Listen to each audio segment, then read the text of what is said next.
Hello. Yes, come in. Hello. Welcome back. You can keep it open if you want. I don't think there is much light. So there's no sign here. Why? It's very So that's it's coming out. No.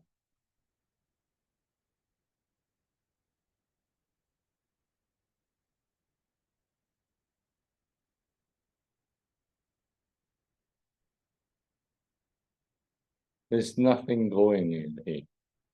Why is that? You can't see it, can you? something bad. Yeah. It's a little bit dim here.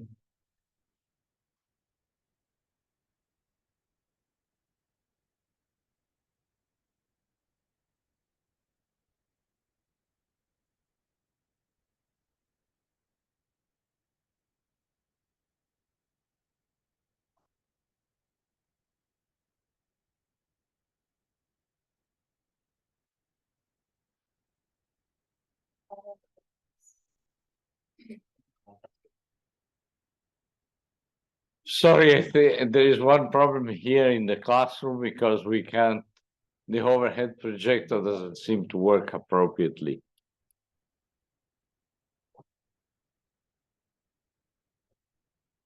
Why didn't you use the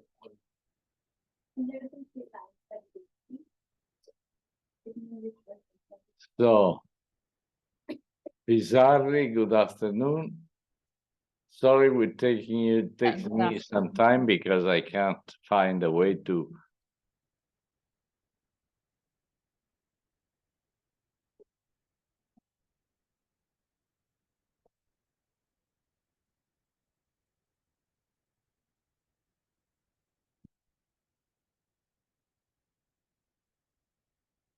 Well, if you want, I can, if you can't see it from the overhead because there are problems there, I can put this here and you can. Good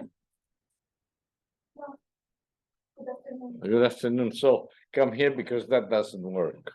Oh, So I'll share this with what you. is not I don't know.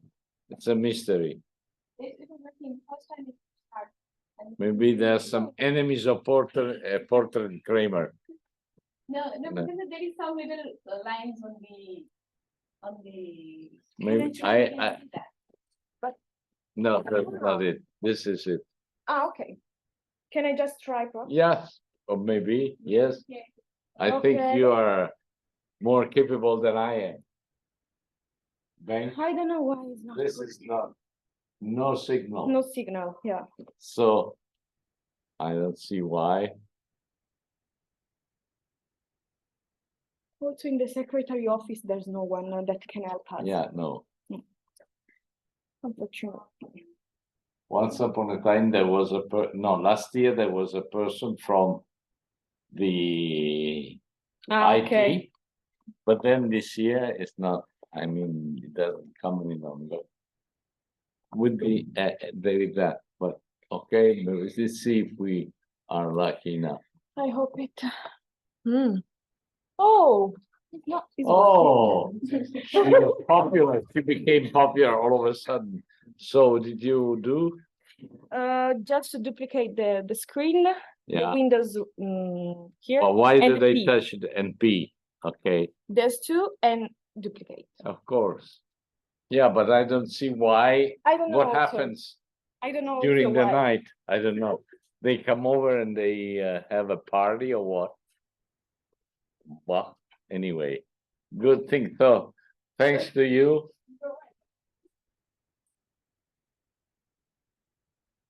So, condividi schermo. Here we go. Condividi. So we finally are set and we can go on. Now, today we'll have something to do with the issues concerning social innovation. Because, okay, now this is only one part because a bigger part we'll see in when we have the case of ambient assisted living, which is a ongoing program concerning information technology to support the elderly. And those are research projects that have been financed partly by the European Unions and in part that is half and half by the private companies that want to be funded, okay? It started 15 years ago and it's been going on for several years. And I used the analysis of the reports and I've been writing some articles on that. And I'm going to propose you my understanding of the whole program and criticisms, etc., etc. So now we have a part of it. Now, the problem is, if we are going to go into social innovation, are we going towards a sunny side or what? Because you remember that the dark side was concerned with the capture of the regulators and among other things. A dark side is also the fact that, but we'll talk at the end of the lesson about the ethical, codes of ethics, because some of you had some doubts about what should they do with the codes of ethics. You say, why is he speaking to us about codes of ethics? Are we going to wrap up our breakfast in a code of ethics or what? So that's meant to be a joke, of course, but but it's not very funny. Anyway, I'm going to go back to that and explain to you what my intention was. So issues concerning social innovation, let's go on. Now, is the computer not working? No. Okay, question A, going away from business as usual. What about social innovation? So it is generally agreed that business innovation, again, I'm taking it from this article. So when you look at the slides that I'm sent to you, if you're interested in some of these articles, just write to me and I'll send it to you, okay? But I won't send it to you because I don't want to load you with useless things unless you're interested. What I'm going to send you is the 2 articles by Porter and Kramer because they were really some path-breaking kind of, which we can agree or not, but they still are very important. So I'm going to send them to you so you can read them. Agreed that business innovation is profit-seeking innovation. That is, the creation of new ideas with the intention of making money. It is also generally agreed that business innovation consists of either technological innovation, new or improved products or processes, or organizational innovation, changes to the firm's strategies, structures, or routines. Now, the definition of innovation that took place several years ago, maybe something like 30 years ago, at the world level in Sweden, okay? And the first definition was innovation of product, and it had to wait a few years before it was acknowledged that you had innovation also when you renewed processes. That is the way how you build, that is, you change your supply chain or you have technologies that help you improve your operations. A typical example is information technology that helps you. It's a process innovation, okay? Also product, because you have new types of, for example, of cars or of surgery that is made by using information technology. So this is just a general definition. Generally speaking, no agreed definition of social innovation, not just innovation, exists. However, definitions revolve around new ideas conducive to human welfare enhancement. And innovation is termed as social innovation if the implied new idea has the potential to improve either the quality or the quantity of life. But let's see closer this concept.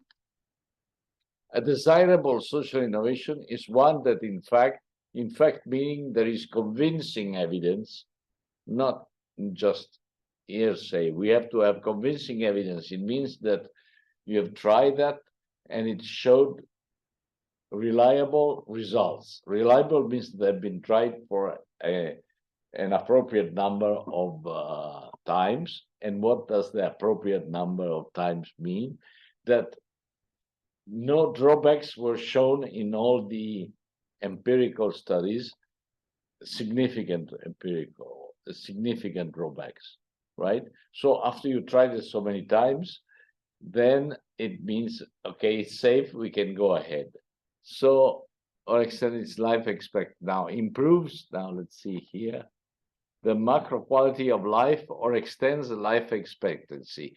This definition of desirable social union is not ethically neutral for two reasons. First, the concept of macro quality of life is difficult or perhaps impossible to define in a way that is acceptable for everyone. We made an example yesterday. Some criticism to Porter and Kramer is that it's all bounded on economic aspects. Cultural, religious aspects are not there. So define a way that's acceptable for everyone. But so the way there is to have per each context a definition, an appropriate definition of innovation. Second, under certain circumstances, many people might not be willing to increase their longevity. In fact, if you don't have a good health, you stand still. Like, for example, well, maybe she was not happy. For example, my mother died 2 months ago. She was 100 years old. But in the last 2 years, she was not very happy because she said, I'm here, I cannot do anything. She worked all her life. I'm just passive. So it's not an absolute. I mean, it's better that each one decides so that no national decision what's the average life. You know, one thing historically that is true, that it's in the mid 1800s, so to 200 years ago, in Germany, they decided that you could go and retire when you were 65. And why did they decide 65? Because that was the average lifespan. So they said it's very difficult that people live longer. So if we say that after 65, we are sure that, or it's probable that not many people will go over that. Now, fortunately, lifespan is longer, but still. So we recognize that there are value judgments underlying the notion of desirable social innovation. Now, this article makes in this picture, I think it's very interesting. They say if you have business innovation here, new shape for chocolate chips. You decide that according to marketing research, that instead of having, I don't know, round chocolate chips, you can have them maybe square ones. And for this psychological marketing research, they found that you will sell them 20% more, and you will have therefore a higher margin. So that is a new shape of chocolate chips. That's profitable new ideas. The scope is this one. Whereas here is the quality of life or quantity of life. Clean up the world is one, all kinds of innovation there, for example, circular economy and so. And then bifocal innovation. The internet can support new shapes for chocolate chips or can support sustainability, for example. So these are what the two authors call bifocal innovations that at the same time can serve a social innovation and at the same time can serve a profitable new idea. So the attempt can be not to go against Porter and Kramer, but to say that what we like the best are bifocal innovations because they allow for companies to do the profit, but at the same time they take into care, they care for social innovation. Now, yes, go ahead. The quantity of life. So in this case, is the lifespan, or is something? No, quantity of life means that if you we're going to develop this medicine that if you have this disease, that is a very dangerous disease, then you can overcome it and live further. So it doesn't have anything to do with the lifespan. If general conditions of a, for example, you decide to have in new kind of crops that are very good for your health and avoid what are called rich countries diseases like cholesterol and all that, because people eat too much and eat too much meat, then this innovation can be called a social innovation because it's going to have people live longer and states do not have to pay for sick people. And so that what you say there, you can maybe do other medical research or more education, invest in education, etc. Yeah, right. So it's okay. Yeah, right. Okay, thank you. You intervene as much as you want, because I think that's going to increase the effectiveness of our course. Now, we've seen business models. I remind you that business model refers to the logic of the firm, the way it operates and how it creates value for its stakeholders. And we have seen that claim holders are the ones that would like to be stakeholders, but they are not acknowledged yet. Okay, and we see that's one of the problems. And it could be very interesting to find out not all the possible claim holders, but the ones that if you interview them, maybe you get some ideas of what they give you weak signals that when these claim holders will be more, then those weak signals would be stronger signals, and you will have to take them into account as a strategy for your firm. Okay, so a good business. This is, you see here, I made the. This is very essential definition. This is, I put here the book. These are two pictures from Picasso. Okay, and I'll show you. I used these pictures from Picasso to say I'll do it one of the next lessons. I'll do it to make you understand what's the abstraction process and the implementation processes. The abstraction process goes from here on to there. But then what do you do with just such as you cannot attach a plow to this kind of symbolic, but then of course is an artist. But so the implementation is you get to go back to something that is real. So we'll see what the problems are in there. So what is missing? Technology, but then we dedicated 4 lessons today, and you have all the slides on that. Innovation and inclusive growth. Now, what types of products and services are more likely to lead to income generation and poverty reduction rather than to greater consumption and debt? What types of consumers are more likely to take advantage of bottom of the pyramid products to improve their livelihoods rather than abuse them and perhaps sink further into poverty? That's one long-lasting dilemma, right? Now, here it shows business usual business model, Danone, which I told you something about, well, the social business model. This you see how from Libya swimming. Okay, fine. High-end products, and so it's a high price, emphasis on lifestyle, fulfillment of basic nutritional needs, strong brand name through advertisement. The Grameen, which is this bank which started in Bangladesh, which we already seen it in one of the previous lessons. Local supplier of raw material, local production, direct door-to-door sales by Grameen ladies, limited storage by end consumer. Because before Danone decided to invest in India, there were the Grameen ladies that would go around. No, there were the Grameen not the Grameen men. They were just artisans that would go with their chariot to sell their yogurt to the private homes, right? But then they were not refrigerated, so that yogurt would last just one day, and then it wouldn't be all right. So the social business model has these characteristics, and the business model, as usual, has this kind of a characteristics. Now, let's see what can we say more. Business model refers to the logic of the further way it operates.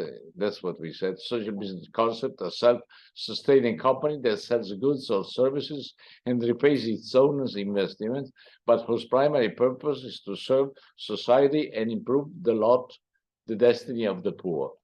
Now, in this article, they made this model here. Social profit maximization. You have not-for-profit organizations, so they don't even have to repay the investment.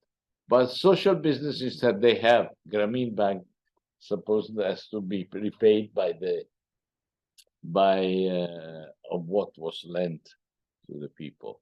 And they found a way of having these groups that you don't lend to one person, but another 4 people guarantee for that one person. So it's a social connection kind of approach.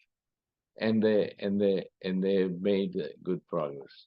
Okay, Grameen Bank, and here is the founder Yunus in 2010 published this definition, operates under a widely discussed business model that exerts significant social impact. The Bangladeshi institution makes microloans mainly to women in rural Bangladesh that allow borrowers to build small businesses and earn sustainable incomes for themselves and their families. Grameen Bank's business model significantly reduced poverty and improved the social status of rural women entrepreneurs it served. Now, question mark. Some of you come from Bangladesh. So do you agree with the fact that Grameen Bank was successful or not? No, he doesn't come from Bangladesh. No, he's from Ethiopia. Yes, he's from Ethiopia, aren't you? Yeah. So online, we have some from your colleagues that are from Bangladesh. Now I'm asking if someone, or it's never mind being from Bangladesh. Do you agree with this statement? Do you know anything more about this Grameen Bank? Do you have some doubts about what is written here, or what? No, not yet. Okay, fine. So this is to say that when you have social businesses, that you have to make enough money to pay it back. Otherwise, you're going to waste all the resources and you cannot help anyone any longer, because that's where not-for-profit organization or state organization they don't have to do this. But of course, if they are financed, for example, my wife, she was retired 2 years ago, and she was a social worker for 40 years. And she has a consultorio, where everybody, but especially women, go there to ask for advice. And they would go there and they would ask for advice. And then they would come a few times and then they wouldn't show up any longer. And they said, well, it's free. And she said, no, it's not for free, because I am paid, and I am paid through the taxpayers. So this is not for free. That's why if you decide to come, you should come always, because it's not for free, because I am paid, and I am paid from taxes. So there is no such thing as a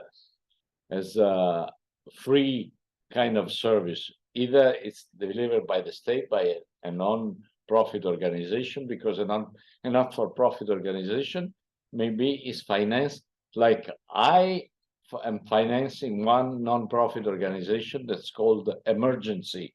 It builds hospitals in war situations, and it does that making clear to the local government that they will help anyone, be that against the government, revolutionaries or whatever.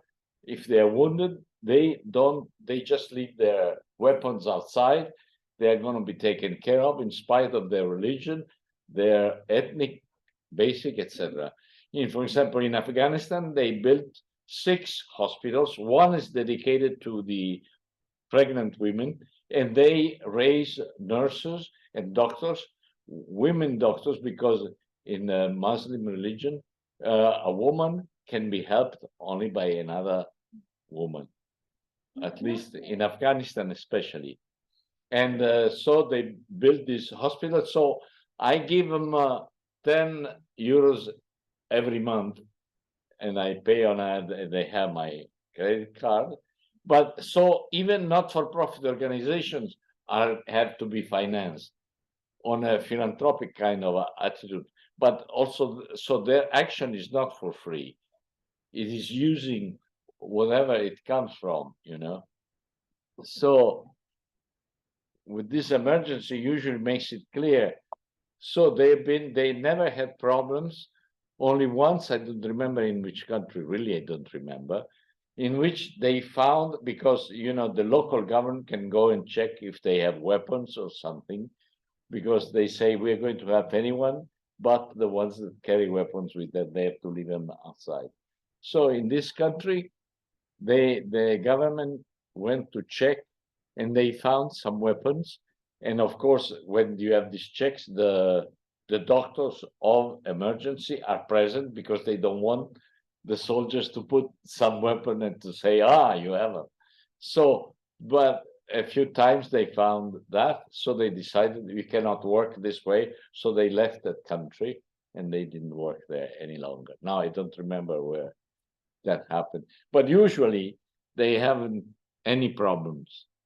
Because even if they have if there is in that country a very bad situation with the government that's very authoritarian, it's good for them to say to the United Nations, look, we have a hospital, even if they didn't have it before. So who cares? They don't care if the local government is going to make itself good, to the outside. They don't care as far as they are allowed to help people.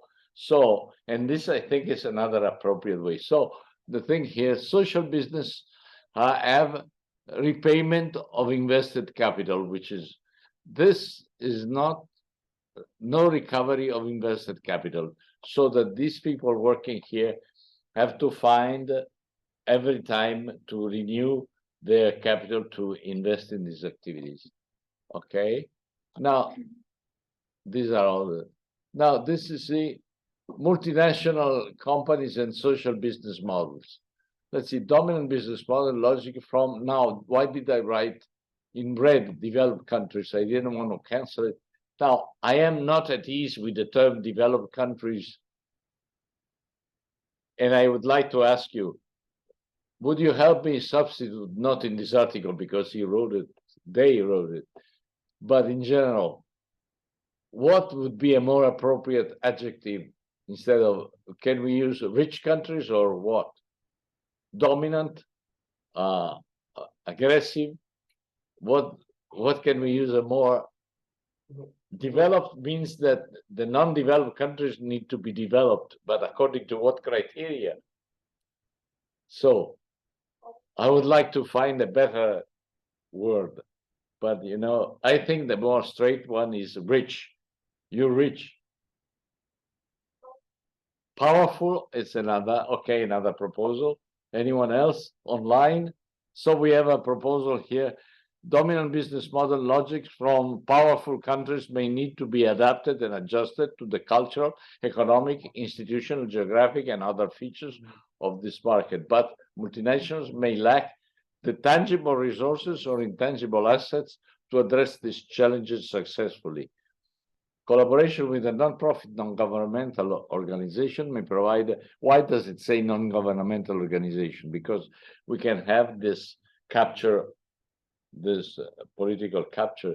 So it says it's better than multinational companies that want to do good somewhere, maybe in shared value, to choose non-governmental organization and non-profit may provide a partial solution to developing appropriate bespoke business model for developing countries. Typically, multinational enterprises possess capital, managerial capability, large scale, and global production capabilities, legitimacy with other private sector players, global sourcing, purchasing power, and brand value with customers. So here they propose 4 strategic imperatives for successful corporate and non-governmental organization alliances. The collaboration between maybe Danone and a non-governmental organization, what the advantages? That you have an understanding of the local conditions. When we said that this Porter and Kramer wrote that you have to understand what are the opportunities at the local level. So how do you find what would be a project that would help your company at the same time help the local community? And they say, well, if you use in an appropriate way the local non-governmental organization, you can get useful information on this issue. Then you can have support to contact local small and medium-sized enterprises to build them and increase their strength and have them maybe generate new small enterprises.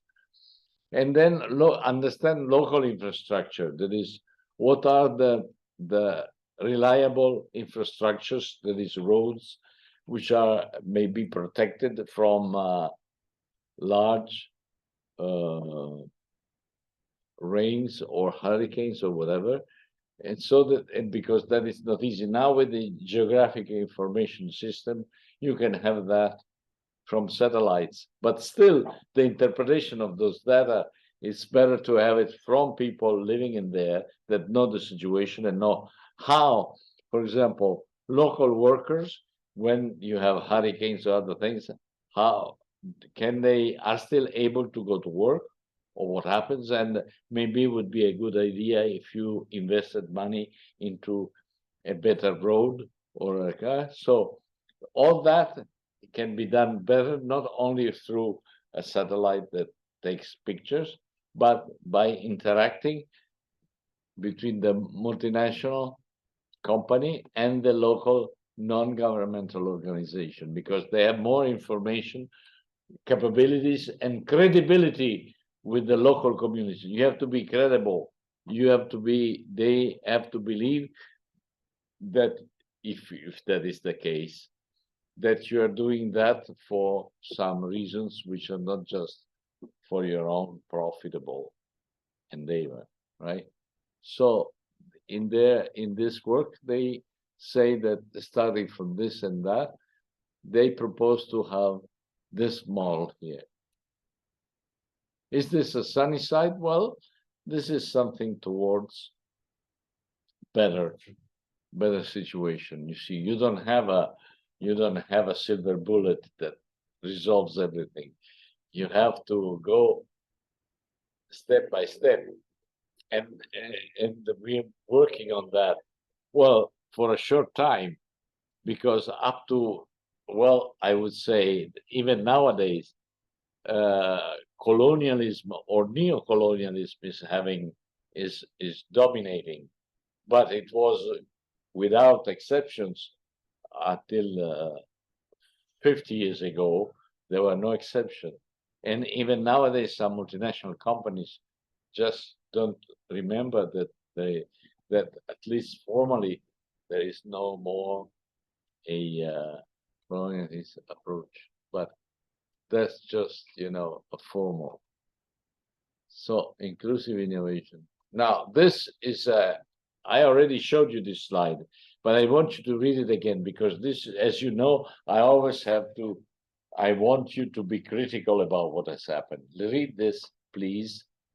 And because it watches the program with the yogurt ladies, the Danone project, and these authors, Pieli, De Fuentes, and Figueiredo, they have some criticism. So read it, and they make it very clear what the criticism is. And I agree totally.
Okay.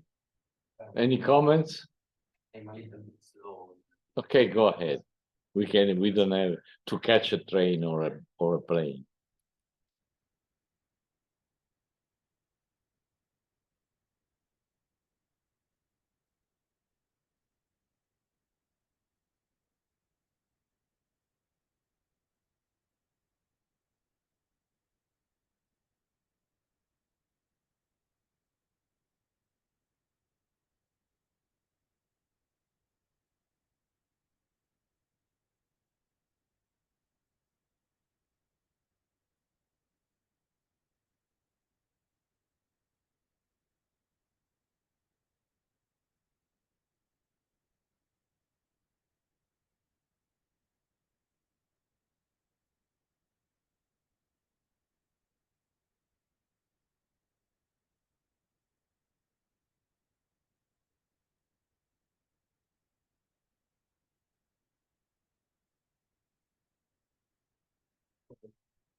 Hello. So, are you done? Okay. Now, comments on this. As I said, I already showed it to you, but now that we went a bit further in the course, you have more capable of commenting and understanding what they mean. You know, the problem here that the authors show is that, okay, what happens to the vendors? I mean, okay, the ladies, the known Grameen, the known ladies are well off. But what about the other vendors that lost? They cannot sell their Mishti Doi yogurt any longer. What happens to them? So when they say we call for more critical research, is that what is before you approve a project or before we go on and we say we agree on that, you will have to have a critical research saying, are we sure that we are sacrificing some people and we are supporting some others at the expense of the ones that are left out from the project. So I think this is a very interesting, that is even when you have a non-governmental organization, a not-for-profit enterprise, the project not necessarily is positive. So that's why you always need to have critical thinking going.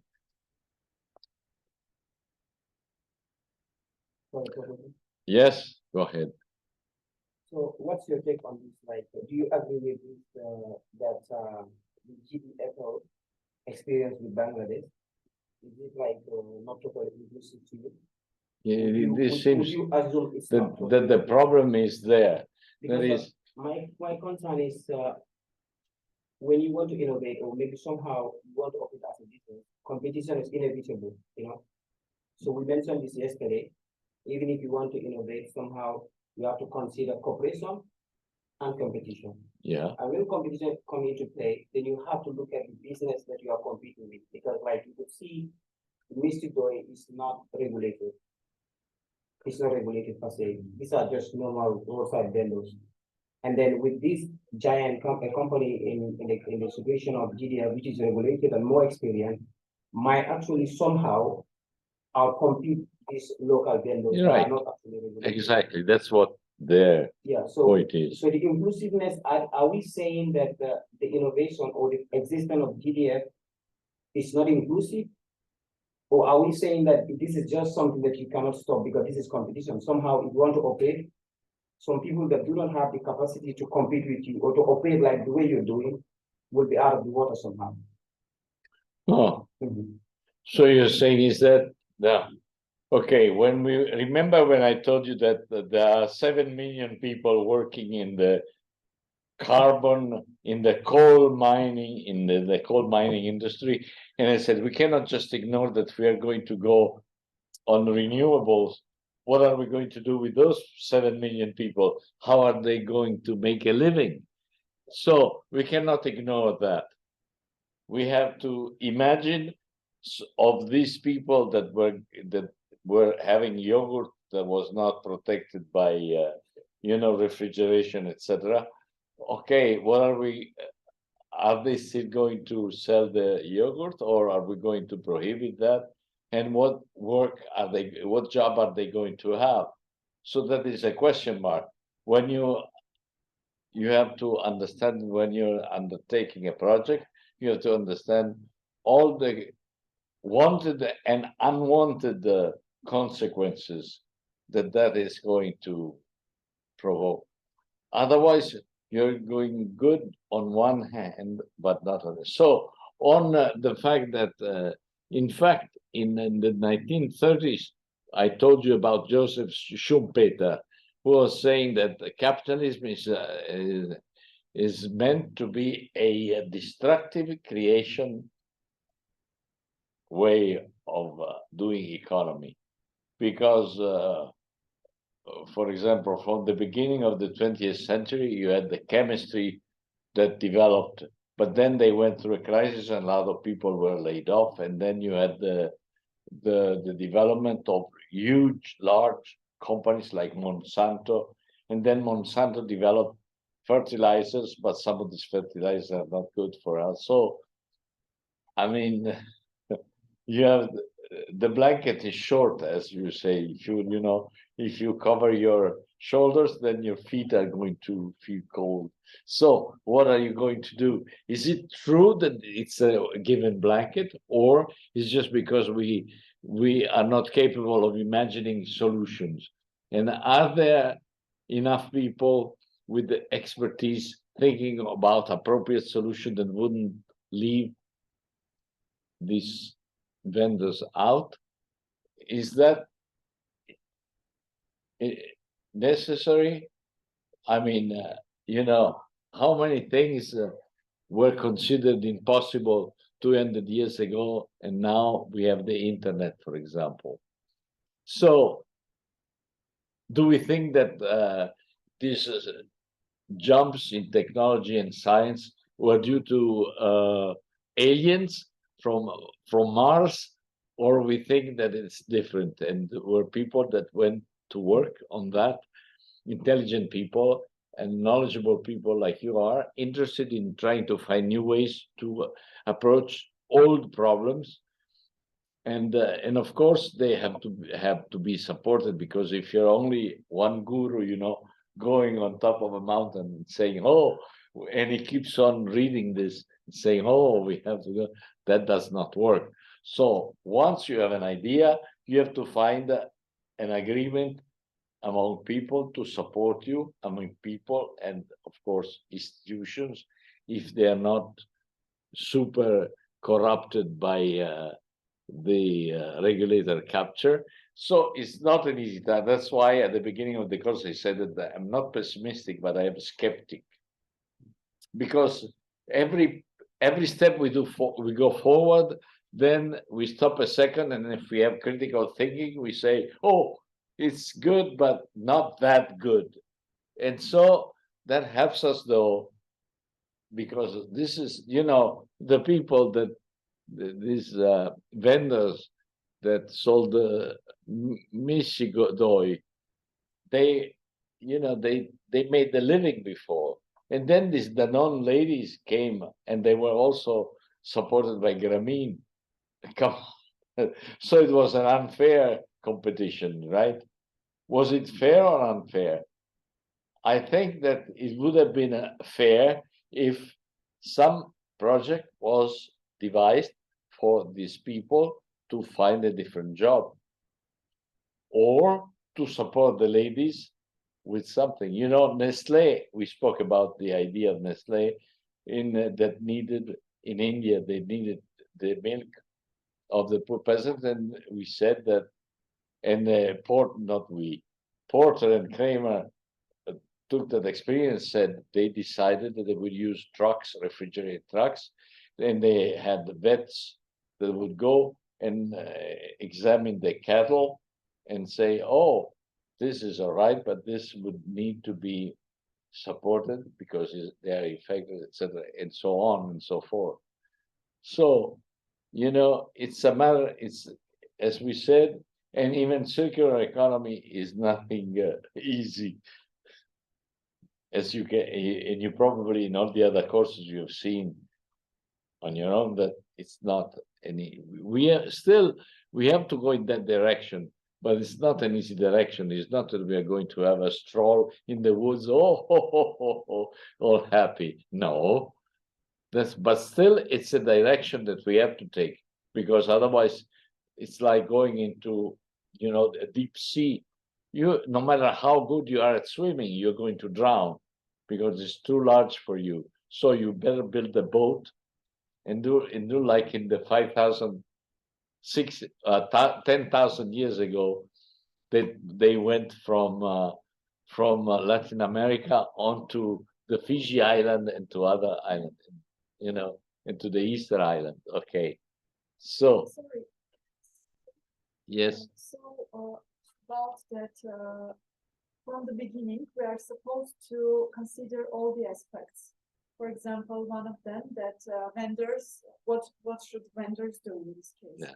But I'm just curious, who is the one who needs to decide? For example, GDFL as a company that introduces new product. I don't think that it's GDFL's problem to consider, thinking about vendors, right? Yeah. So should it be the government and stop for a period GDFL saying, let's solve the issue of vendors, then you will promote your product. Who is the one to think about it, all this? Okay, my position is that there is no one best way. According to the situation is, maybe the ladies themselves would say, because maybe some of them was married to one of those vendors, and say, "Oh, what's going to happen to my husband?" So people get together and discuss the issue. Maybe the ladies themselves, maybe the vendors themselves, maybe a mixture of Danone who's saying, "Oh, that might be a problem." So maybe we are going to have people very unhappy about that are not going to buy our yogurt, and we are doing all these investments, and without that, what's going on here? No, I said not 1 hour, I said 4 hours, and they have not. 4 hours. Okay. Yes. Like in this situation, I think based on my suggestion, based on my idea, when there is a situation where a bigger company comes, into existence and found some local companies or maybe vendors that are not regulated, I think the only way this could work is through collaboration. And then in this case, you cannot force a company to collaborate with you, or you cannot force an infant industry or maybe a local vendor to collaborate with you. This is the bigger the bigger companies, like GDF is the one with more experience, more regulated. Yeah. You know, with all the manpower and maybe let's say all the capital requirement they have. So they could be the one to engage them willingly and make kind of a collaboration with them. Because you could see all what is in place. There is no way that these two companies could compete each other. And this has been happening in many cases, even in Europe. Like you see some little companies like Tetra Pak, when Tetra Pak come with their own package, they found some companies that are existed. But based on, I don't know how they found their way and make this deep community contact, even with the certification agencies, like the one I was talking about yesterday, this forest certification agency that give an annual ranking of the environmental risk of all the companies that are operating within Europe. So 7 consecutive years, they are rating this company A grade, A grade. So an A grade company cannot be able to compete with companies that are not actually in the list at all. So the only way it could happen is both of them should concentrate to work together, and there will be collaboration. Right. Because there is no way Okay, to compete. but that is correct. The collaboration, though, it means collaboration among within each company or group of people. First, they have to agree on something, on a position. Then each group has to collaborate with the other groups. And of course, who's the strongest in there? The one that has more knowledge. The multinational company has capital, has different things. But as we were seeing in the preceding one, the local organization have an understanding of local conditions, of local companies, etc. So they do have some possibilities. Of course, there is a power asymmetry in the sense that the multinational is much stronger than the poor vendors. But still, then what they say in this article, well, by the way, when long range planning, I don't know if this university has, if through Google Scholar you can reach this long range planning, if you can, because I use another university to get my articles. But if you have it, then go ahead, and usually the very interesting articles are published in this journal. Okay, by the way. Anyway, so I don't know if the two of us try to answer your question.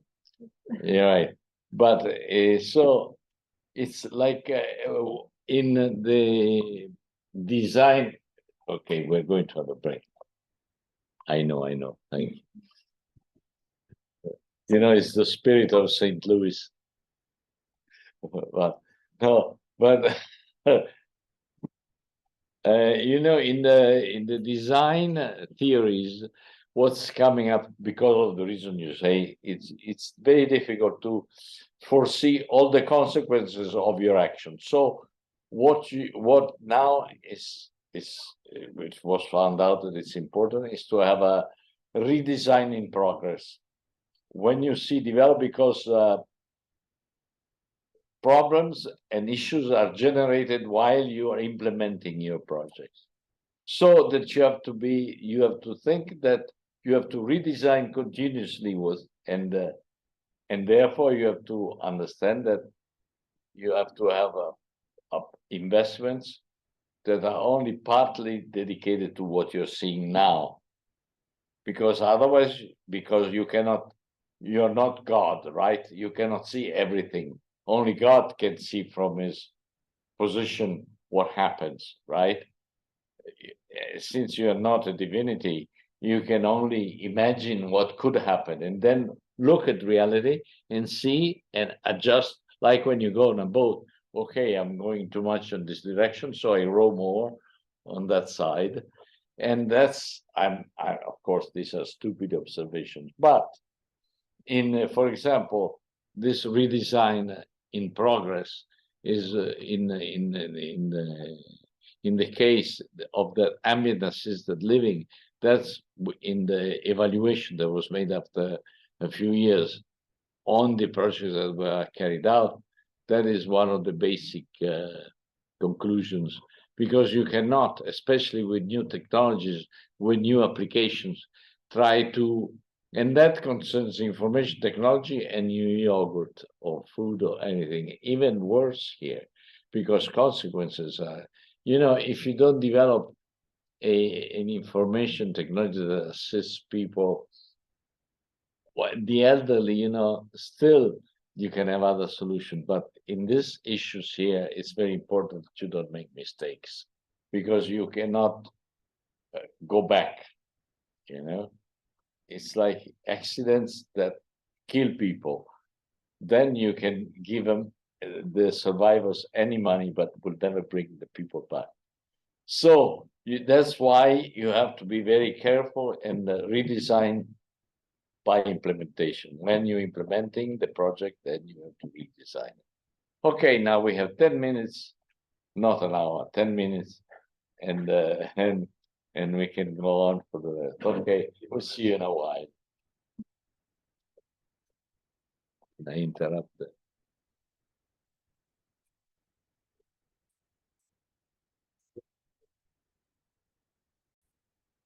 Right. Okay. On this, no, what it amounts to is that you have to find out the consequences of your projects, which means that you have to conduct an impact assessment analysis, the analysis of what your impacts. And as I just told you, that impact assessment analysis takes place during all the implementation of your project, not only. So on that, the support for this is this is the International Association of Impact Analysis that was founded in 1980. Nowadays, you have at least 1,100 practitioners from 110 countries. This is the site. You can go, when I send you the slides, you just click on there and you get to their site, which is their publications, etc. In 2003, the publication on International Principle for Social Impact Assessment, to see the SIA, Social Impact Analysis and Assessment, is the objective: assist the development of legislation and policy at the national level, provide standards for the practice of social impact assessment in international context, transboundary projects, development cooperation, foreign investments, international banking, etc. Now I just propose to you only two. If you're interested to find out more, you go to the site and you read the whole thing. But I think these are because on this we'll see afterwards. Also, the Global Reporting Initiative has this aspect, is to bring about a more sustainable and equitable biophysical and human environment assessment. The goal of impact assessment is to bring about a more ecologically, socio-culturally, and economically sustainable and equitable environment. Impact assessment therefore promotes community development and empowerment, builds capacity. Now, the empowerment is an abused word, but when he was asking and was saying, do we have collaboration? The collaboration is important. To have true collaboration, you need to have empowerment. That is, somewhere you need to have people that are involved, and that what their contribution is has to be made public and has to be made available during the whole prosecution. Otherwise, it's just word of mouth, lip word. Develop social capital. Now, what do we mean by social capital? Social capital is there are countries that have more social capital than other ones. For example, Italy is with all these districts, there is a lot of social capital, because what is social capital? The fact that the interaction of people and exchanges of individuals in certain areas allows for a knowledge that goes beyond the individual. but that since they speak to each other, the social knowledge is above the average knowledge of the individuals. So social capital is what is developed as a culture of that place, as we have defined it with the knowledge, ideas, beliefs, tradition, behavior. Okay. The focus of concern of social impact assessment is a proactive stance. What does proactive mean? Can you help me understand, please? What's proactive? What's the meaning of So, to take initiative is to take initiative or to take action. Yes. So let's say Well, there is- yeah. it's not only action, is to be proactive means that you have to go to, well, you know what we said, critical thinking, find out what's behind the scene. And, you know, being proactive is to ask the right questions, to be not necessarily action. Proactive means in a discussion, in a collaboration, to be not to wait for the other ones to ask you things, but to propose what you think, to be active in the sense of safeguard and promote your ideas, not promote them like in advertising with fake, but to say I am proposing this because of this and this reason, because I've, through my experience, through what I read, and here is what I read, and here are the materials that support my beliefs. So the focus of concern is a proactive stance to development and better development outcomes, not just the identification or amelioration of negative or unintended outcomes, assisting communities and other stakeholders to identify development goals and ensuring that positive outcomes are maximized can be more important than minimizing harm from negative impacts. Now, this, I don't know if we can agree on that, because sometimes, you know, the important thing is that you don't do harm. That's the basis for doctors and for farmers, you know, for medications. They must not do any harm, because that's the first objective. Then, if they do something more, then it's okay. But the basic principle is that they must not do any harm. So can we say that proactive is a high level of active, or how to say, more intense than active, just being active? For example, in my project work, Yeah, it says that the company is proactive Yeah. in realizing sustainable solutions. Yeah. It means that it's more intense in sustainable workshops than just being active. well, proactive means in this case that they are not just passive and gather from outside ideas, but they invent something on their own and they distribute it. Proactive as a sense of strength and of Like from the statement yesterday, when we say that companies are socially proactive, like what we talked about yesterday, the companies are proactive actors in the society. You know, when you look at the context, companies then have to look at the damages they might cause. Before causing them, they implement strategies to deter the danger from coming. So before responding to the situation, you prevent the situation from happening. Yeah. So it's more like you're proactive because you're fighting the thing from happening, like preventive measures, innovative solutions, rather than waiting until something happens. So what is the problem of proactivity is you do it before the harm occurs. So that's why we say companies are proactive actors, like yesterday. Yeah, yesterday we say, but then we said it also. No, wait a minute. No.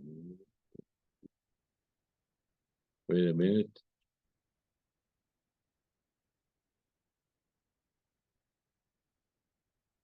Proactivity has to do with due diligence.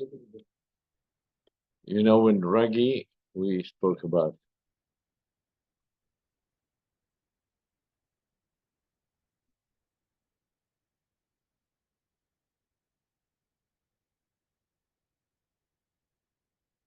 Okay.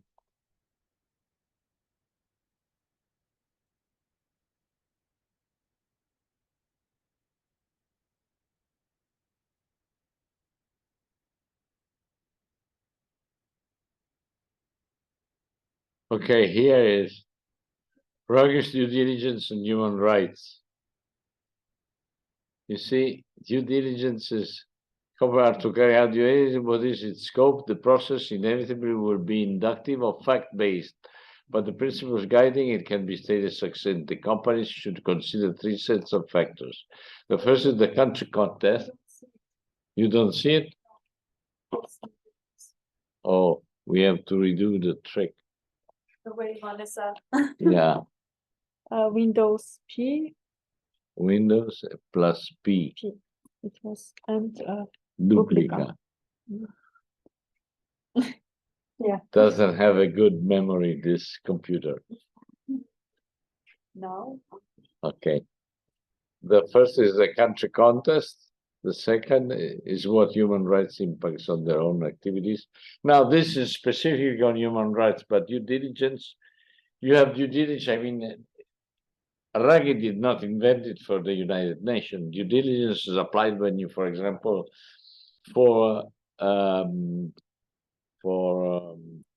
mergers and acquisitions. When a company wants to acquire another one, has to make a due diligence in which it has to state what are the basics for this acquisition, if there are problems, if they are aware of the problems, and what they're going to do to safeguard the original, not the company that's going to be acquired, but the original company.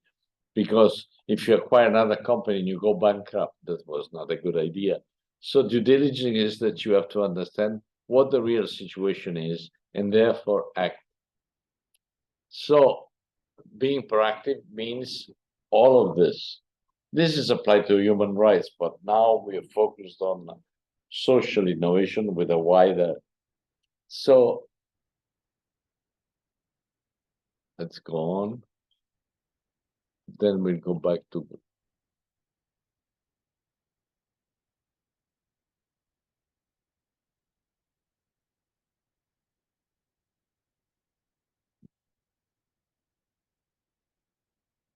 okay. Oh, sorry, but otherwise I have to redo the screen duplication. Okay.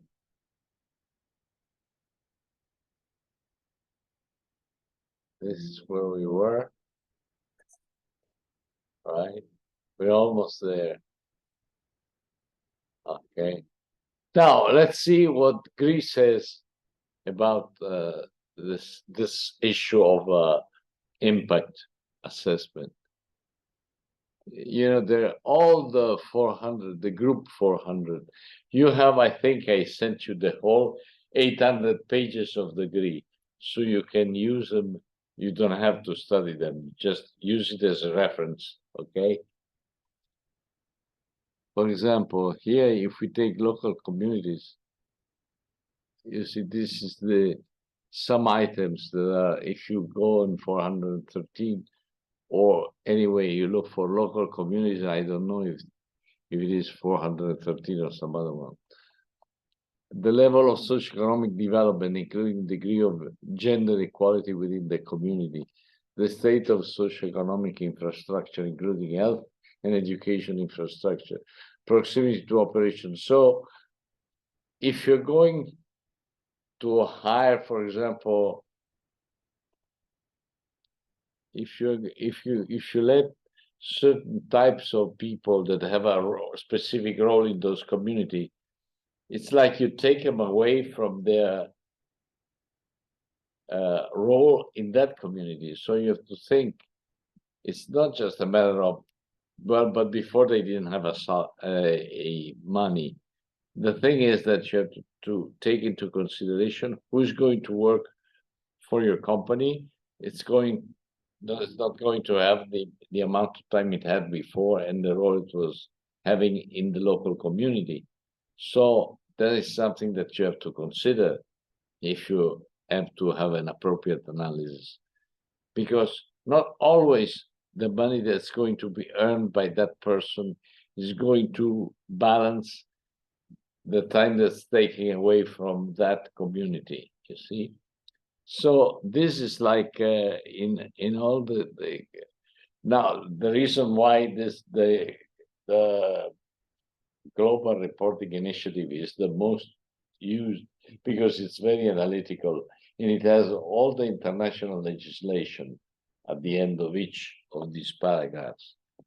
You see the United Nations, the International Labor Office in each one of these parts. At the end, it says where they took, what is the relevant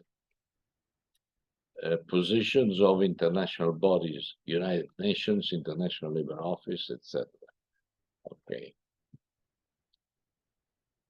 And they say, you see, this 413.1, establishing a timely and effective stakeholder identification and engagement process is important to help organizations understand the vulnerability of local communities and how this might be affected by the organization activities. A stakeholder engagement process, both in early planning stages as well as during operation, you see, not only in early planning stages, but during operations, can help establish lines of communication between an organization, various departments, planning, finance, environment, production, and key stakeholder interest groups in the community. This enables an organization to consider the views of community stakeholders in its decisions and to address its potential impacts on local communities in a timely manner. Organizations can utilize a number of useful tools to engage community, including social and human rights impact assessments, which include a diverse set of approaches for proper identification of stakeholder and community characteristics. These can be based on issues such as ethnic background, indigenous descent, gender, age, migrant status, socioeconomic status, literacy levels, disabilities, income level, infrastructure availability, or specific human health vulnerabilities, which may exist within stakeholder community. Now, read these ones and you see how analytic is the support to the analysis using the Global Reporting Initiative. Now, the interesting thing is that the association, every once in a while, what do? They gather practitioners from all over the world and they say, well, according to our experience, this number 413, for example, has to be improved for what concerns this and this and this, because we found out that that was neglected and several problems came out of that. Now,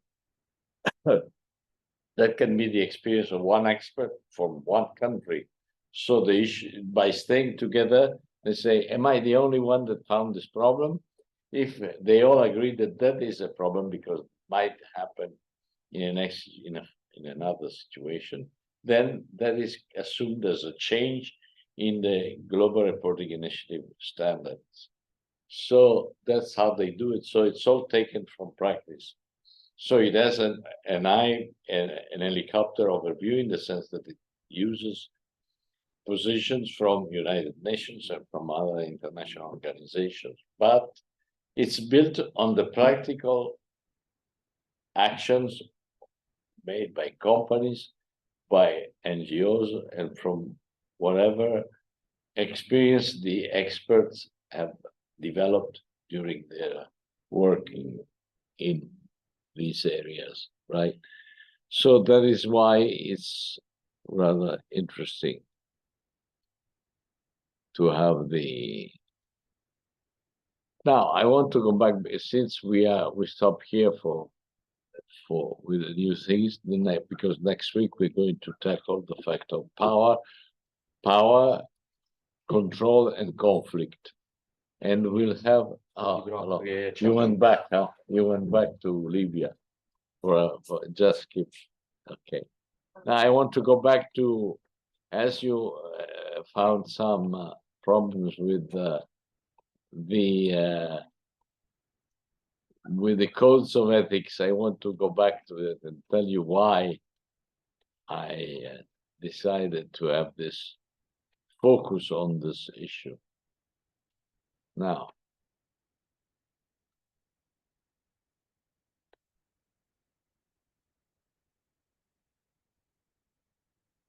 accusing claim they respect human rights. How do companies know that? Well, this is the background. I don't care for that. We spoke already. Codes of ethics. Now, the codes of ethics were devised originally because they said, okay, if we agree that companies, because of the role, because of the power, because of the links they have, they affect the society where they are. So where they operate, okay? So we need to develop certain codes that can help people working in that company and in possible situation to have an orientation to say what they should do and what they should not do. In other words, the code of ethics is based on what you should do, and so it's a guide for you to be. Now, why am I showing you this? Because, and I repeat it here, are not expected to analyze the codes of ethics of the companies you're analyzing. But since I have seen that they use the codes of ethics for saying, we are very good because we have a codes of ethics. No, that's not it, because as I've showed you, there are several limitations to codes of ethics. Many times they are used as a window dressing kind of thing. Since we have a code of ethics, we are precise, we respect human rights, which is not necessarily true. So it was a warning for you when you read the code of ethics, saying, well, how was this developed? Many times they don't say how they developed it. Usually, as we have seen in this research, codes of ethics were developed by the legal departments. Whereas, with the two colleagues, I wrote with them, it was co-authored, on how to build a code of ethics to support digitalization of security concerning digitalization of a company. Now, participation is the basic for that, in the sense that people, since, for example, in security, but then the interesting part is connects also to this. You can make a lot of damage because hackers can get into the system through a pen like that one, put in the computer. So should you do that when you shouldn't do that? What other thing? But it's useless that you just write it down on the part of the legal department. You should not use a pen that is not approved by your boss or the internet department or whatever. The fact is that people have to think, because who is going to insert a pen in? Certainly not the head of the information department. It's going to be normal people like me. I just put one there before, or you, or other people working in that institution. So the thing is that each one of us has to devise the circumstances in which he's going to have the dangerous behavior that is not necessarily prohibited. That is, you should not do that. But if you're going to do that because it's necessary, because otherwise, how can I have a lesson with you without the slides? But the important thing is that we devise a way through which, and I am the one who's saying, well, what I do is that I have a system in my computer when I loading my file on that analyzes that it's free from certain problems. So the code of ethics is supposed to be built bottom up, not only top down, because then it's the people that actually generate, that open doors from dangers from the outside. So they are the ones that actually can identify the true risks and the true dangers. And they can say, without jeopardizing their own work, what can be a solution. Of course, then that can go to the technical experts who will say, oh, well, what system, Paolo, are you using at home to evaluate that your pen has not been infected? I tell them what system, and they say, okay, or no, that's not good enough. How often does it refresh? Every 24 hours. Okay, that's fair enough. But then you see, it's proactive. It's not that someone in the legal department just takes another code of ethics and he imports it and gives it to me, and, you know, from the university heads of the information part. They just tell, here is what you should do and what you should not do. That is not very effective.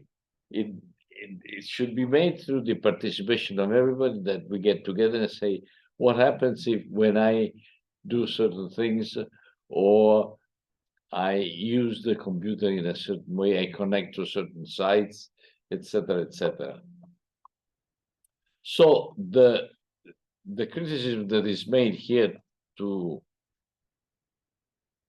codes of ethics is to say they are not, for them to be effective, and here is not written here in those slides, I am telling you now, if it's done through participation, if it's done through discussion among the normal people that are doing the normal work. Of course, that does not defend the company from huge hacking attacks, but then they are not the only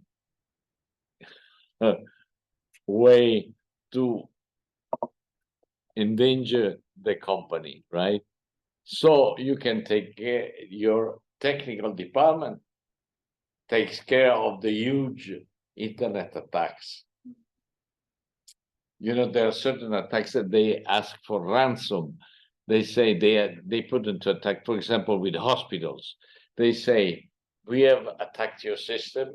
If you don't give us so much money within 15 hours on this account in the British Virgin Islands, which is an area which is, you know, all the ones that are not paying taxes in Italy are going to the British Virgin Islands or to Luxembourg or to some other place. Well, then say, you know,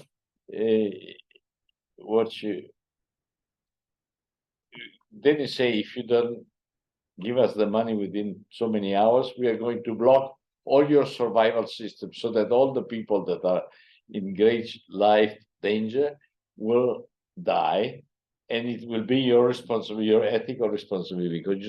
So that is through security.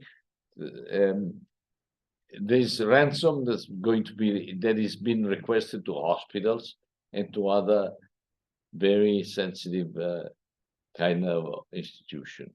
So that is why you need to have a strong participation. Then I'll show you a model that we devised. Well, actually was developed at the end of the 18th century by the pragmatists, which were American philosophers, which I found very strongly planted into reality. And they devised a way, and I'll show it to you because it's very interesting that they, in fact, they were the first ones that said that there is no such way in science that you are sure that you finally got to the truth. You got to the truth until some other research doesn't show you that, and that was developed actually in the years 60s by a British philosopher, Popper. But they said that about 80 years before him, and they said that, so what can you do? if even science is provisional. You can do all your best to understand what you can do at the best of your knowledge to prevent certain things to happen. But then looking at incidents and finding out what happened, then you improve your knowledge and you lower the possibility that at least that kind of problem will repeat itself. But then it's still provisional. Living and working, you'll find other situations, other incidents that will teach you more. But that's why the ideas, suggestions, etc., are spread within the organization, and not you know, the legal department can go through the experience of certain lawyers, and then it's not that you don't want to listen to them. They are part of they are some of the people that are going to be heard in order to build a code of ethics, but they are only part of, they have only part of the picture. All the other people, then you have the engineers, the software engineers. So that's why you need participation, because each one has a part of the experience and part of the knowledge that is useful to say what your behavior should be in order to avoid this kind of dangers. Now, again, I think, do you have any questions on these codes of ethics, or did I clarify why you should be interested in that? Is it clear now or not? So for you, it was interesting to know about codes of ethics, but especially it's to put you on guard when you see them now, to go into depth and say, why they say that they have codes of ethics. Okay, better than nothing, but that is not a warranty that they are doing the things in an appropriate way. Okay. All right, so we stop here and we'll see you next Monday, and we start with the last part of the model by Hatch on and this is what permeates all companies: power, control, and conflict.